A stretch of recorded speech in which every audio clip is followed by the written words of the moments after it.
کا ونہر فصل لے ربی کا ونہر، مجھے بہت سکون لگ رہا ہے، بہت اچھا لگ رہا ہے۔ جو جہاں پر بیٹھا ہے وہیں پر بیٹھا رہے۔ فصل لے ربی کا ونہر، اس کی میننگ کیا ہوتی ہے؟ اللہ مہر صاحب بیٹھے ہوئے علماء کرام میرے سر کے تحت ہے۔ یہ جب عید الاضحیٰ قربانی کے دن میں جب کیلنڈر چھپتا ہے مدرسے کا تو یہ آیت اسی پر کوڈ ہوتی ہے، اپنے رب کے لیے نماز پڑھو اور قربانی کرو۔ یہی آیت ہر بقرعید کے موقع پر چھپنے والے کیلنڈر کی زینت بنتی ہے۔ اپنے رب کے لیے نماز پڑھو اور قربانی کرو، نماز پڑھو اور قربانی کرو، نماز پڑھو اور قربانی کرو۔ صوفیہ کہتے ہیں کہ نماز پڑھنے کے لیے آپ کو جانا پڑتا ہے مسجد، اور قربانی کرنے کے لیے گھر آنا پڑتا ہے۔ صحیح ہے کہ نہیں بھائی؟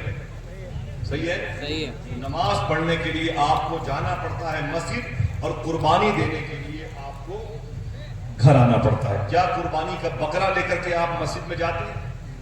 بولو بھائی، کیا جہاں بکرا ذبح ہوتا ہے وہاں عیدگاہ کو گھسیٹ کے لاتے ہیں؟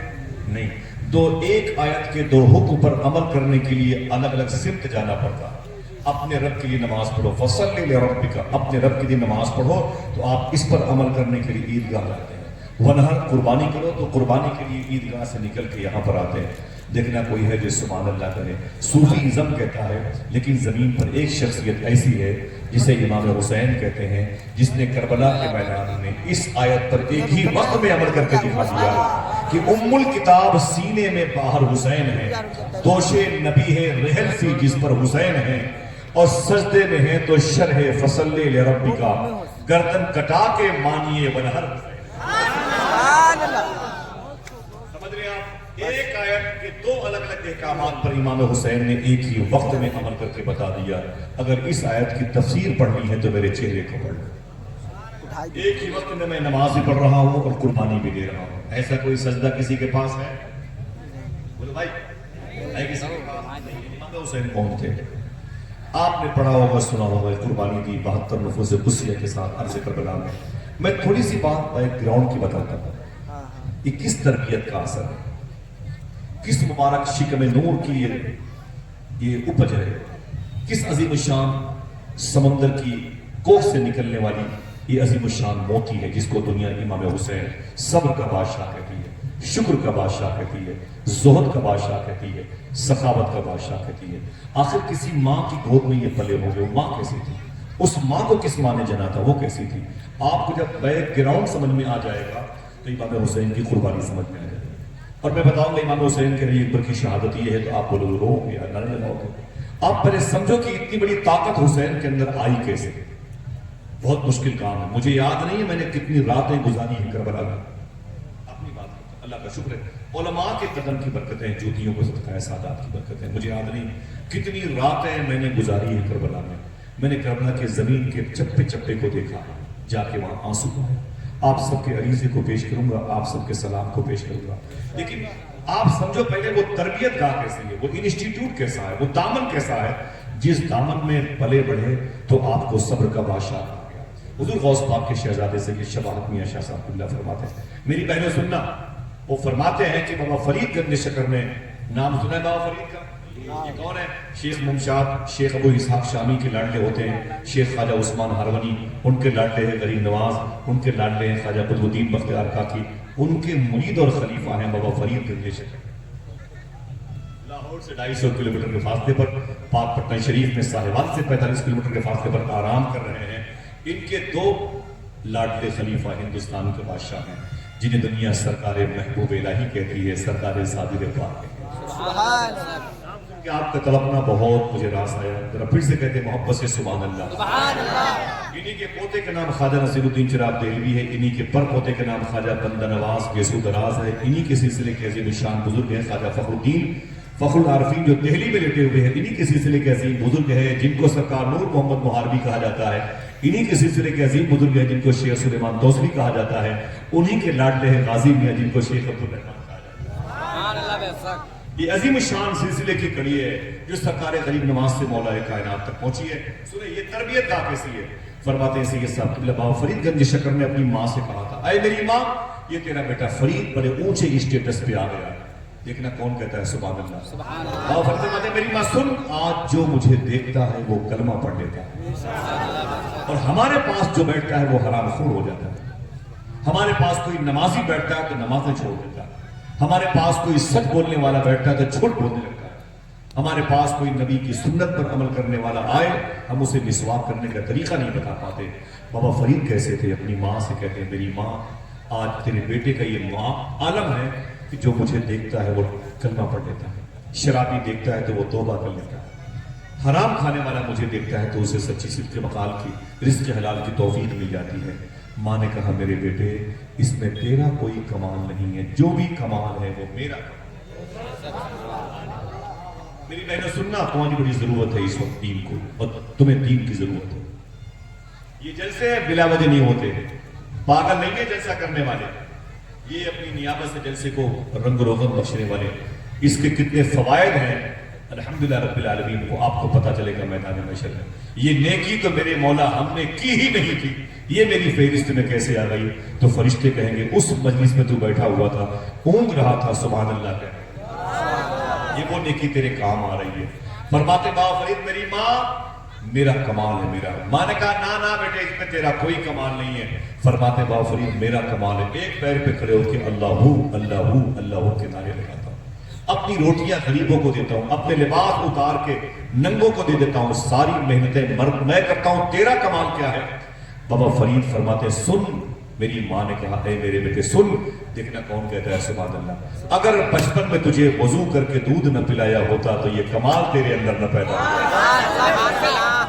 اگر حسین شہید اعظم ہے تو کوئی خاص بیس ہوگا, کوئی ریجن ہوگا. اگر حسین سید الصابرین ہے تو وجہ کیا ہے؟ اگر حسین سید الشاکرین ہے تو ریجن کیا ہے؟ آئیے اس ریجن کا پتہ لگائیں. قرآن کہتا ہے اپنے رب کے لیے نماز پڑھو اور قربانی کرو. بعد میں اس آیت کی تصویر آپ دیکھیے گا. سنیں, میں تھوڑی سی بات کرتا ہوں بیک گراؤنڈ کی. 12 دنوں تک آپ نے تقریریں سماعت کی ہیں. میرے آقا صلی اللہ تعالیٰ علیہ وسلم کی عمر شریف ہوئی جب 25 سال کی. کتنی؟ 25 سال. ایک آدمی بولے کتنی؟ 25 سال. جب 25 سال کی ہوئی میرے آقا صلی اللہ علیہ وسلم کی عمر شریف, اور حضور کی شادی نہیں ہوئی تھی. فرسٹ میرج حضور کی نہیں, باقی کی شادی نہیں ہوئی. اس وقت مکہ شریف میں بڑی پیسے والی عورت تھی, اس کو دنیا حضرت خدیجہ کہتی. اتنی بڑی پیسے والی عورت تھی کہ 40 اونٹوں پر اس کے لگیج کے سامنے. میری بہنوں تمہاری بڑی ذمہ داریاں ہیں. سنیں آپ, وہ کہتا ہے کہ نور والا آیا ہے. جواب سمجھ میں آ گیا؟ پھر امام جلال الدین سیوطی نے پوچھا اچھا یہ بتا کہ تیری قبر میں حضور مسکرائے کیوں تھے؟ سوال ہے کہ نہیں؟ بولو بھائی, تیری قبر میں حضور مسکرائے کیوں تھے؟ تیری قبر میں حضور مسکرائے کیوں تھے؟ تو وہ کہتا ہے جو اب میرے بھائیوں کا کل چائے خانے پر جواب ہوگا. وہ بہنیں جو 10 روپے دوپٹے میں باندھ کر کے ٹہلتی ہیں اپنے بچوں کو دینے کے لیے, یہ چندے والے پہنچ جاتے ہیں. بہن جلسہ ہونے والا ہے, اس پیسے کو نکال کے اسے چوم کر کے حضور کے نام کی جھولی میں.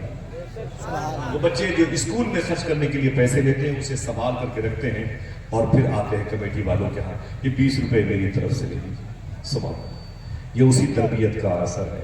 سبحان اللہ. تو وہ کہتا ہے کہ میری قبر میں حضور آئے تھے, مسکرائے کیوں تھے؟ اس کا بیس, اس کا ریجن, اس کا سبب یہ ہے میری چھوٹی سی گمتی میں ایک دکان تھی. گمتی سمجھ رہے ہیں؟ چھوٹی سی دکان تھی, چھوٹی سی. میں جب شام کو اپنی دکان کا دروازہ بند کرتا, دکان بڑھاتا, یعنی دکان کے دروازے بند کرتا تھا, تو میری عادت تھی روزانہ اپنی انکم, اپنے منافع سے 1 روپے کا سکہ نکال کر کے ایک تھیلی میں ڈال دیتا تھا.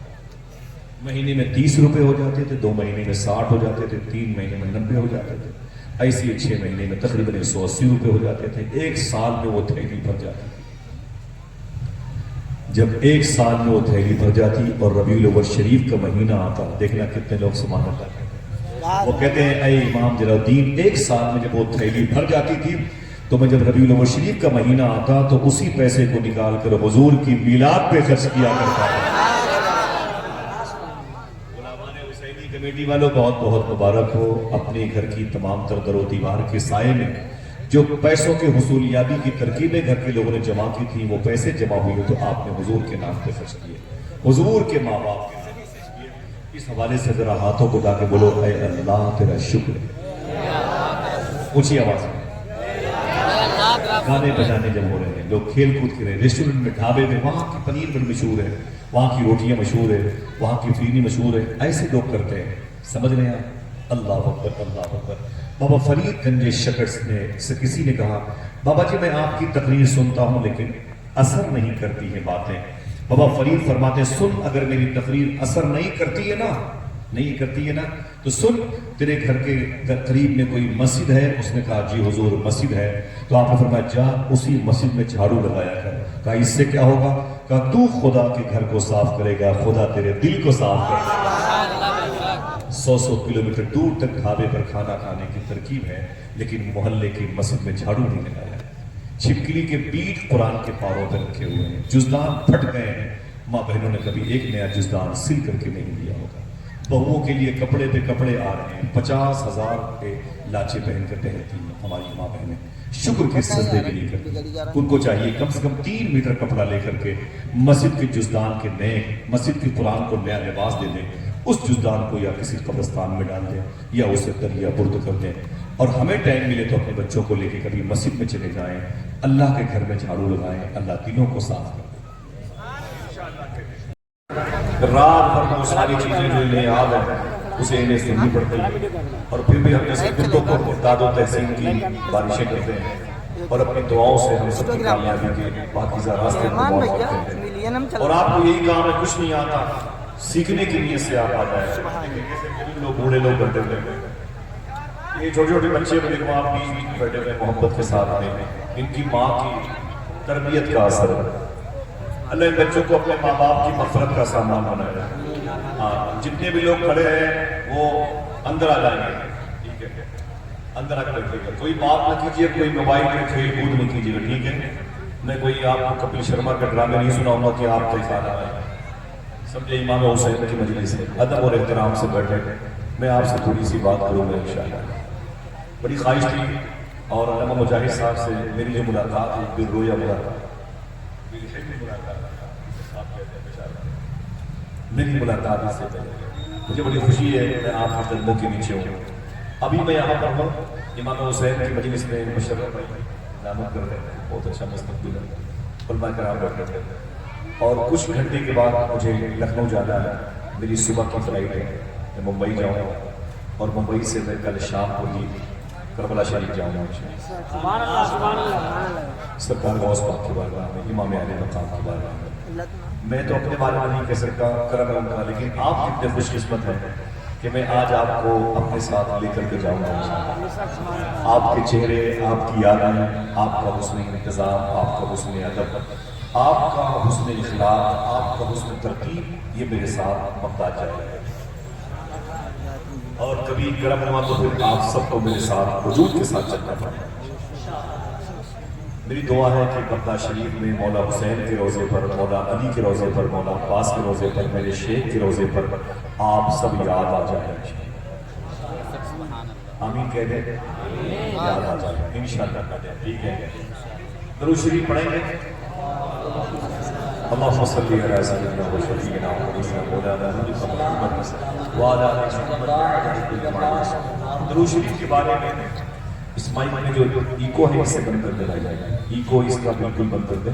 میرے بڑے بھائی محترم ضیاء الدانی صاحب غوث پاک کے بڑے اچھے عاشق ہیں وہ تشریف لائے ہیں.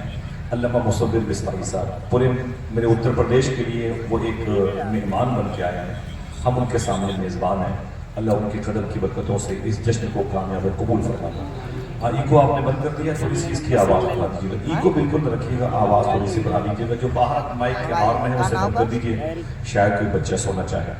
ماں بہنوں سے گزارش ہے معتدل طریقے سے بیٹھے. درود شریف پڑھا آپ نے. درود کے حوالے سے پروفیسر واصف علی واصف سے آج سے 30 سال پہلے پوچھا گیا درود پڑھنے کی شرط کیا ہے. درود پڑھنے کی شرط کیا ہے تو پروفیسر واصف علی واصف کہتے ہیں کہ درود پڑھنے کی ایک شرط ہے. دیکھنا کتنے سمجھدار چہرے میرے سامنے بیٹھے ہوئے. پروفیسر واصف علی واصف کہتے ہیں کہ درود پڑھنے کی ایک شرط ہے. پوچھا گیا وہ کیا تو فرماتے ہیں واصف علی واصف شاہ صاحب قبلہ کی درود پڑھنے کی وہ ایک شرط یہ ہے کہ درود پڑھنے والا دیکھنا کون کون سبحان اللہ درود پڑھنے والا اور جس پر درود پڑھا جائے دونوں کا زمانہ ایک ہونا چاہیے. دونوں کا زمانہ ایک. ہم نے آپ کو سلام کیا کیوں بھائی آپ گھر میں تھے تب سلام کیا؟ نہیں آپ یہاں پر بیٹھے تھے مجھے آپ دکھائی دی، آپ کے سر پہ ٹوپی ہے، پروف ہے کہ آپ بیٹھے ہوئے ہیں، تب میں نے سلام کیا۔ پیڑ پودوں سے سلام نہیں ہوتا، سمجھ رہے ہیں؟ گھوڑے گاڑی سے لوگ سلام نہیں کرتے، آپ تھے تو میں نے سلام کیا۔ ایسے ہی درود کا معاملہ ہے، درود جب پڑھا جائے گا تو اس وقت صاحب درود کا ہونا ضروری ہے۔ درود حضور کی موجودگی میں پڑھا جائے۔ درود پڑھنے کی ایک شرط ہے کہ درود پڑھنے والا اور جس پر درود پڑھا جائے اس نبی کا زمانہ ایک ہونا چاہیے، تب پڑھنا چاہیے۔ تو اس نے کہا بابا اس کا مطلب ہے کہ ہم درود نہ پڑھیں؟ کہا کیوں؟ کہا ہم تو حضور کے زمانے میں نہیں تھے۔ حضور 1400 سال پہلے مکہ شریف میں آئے، مدینہ پاک میں انتقال کیے، اور ہم غیر منقسم ہندوستان میں 1400 سال کے بعد پیدا ہوئے ہیں، ہم درود نہ پڑھیں؟ تو پروفیسر واصف علی واصف نے فرمایا نا نا نا نا نا، سن، یہ سچ ہے کہ تو حضور کے زمانے میں نہیں تھا، لیکن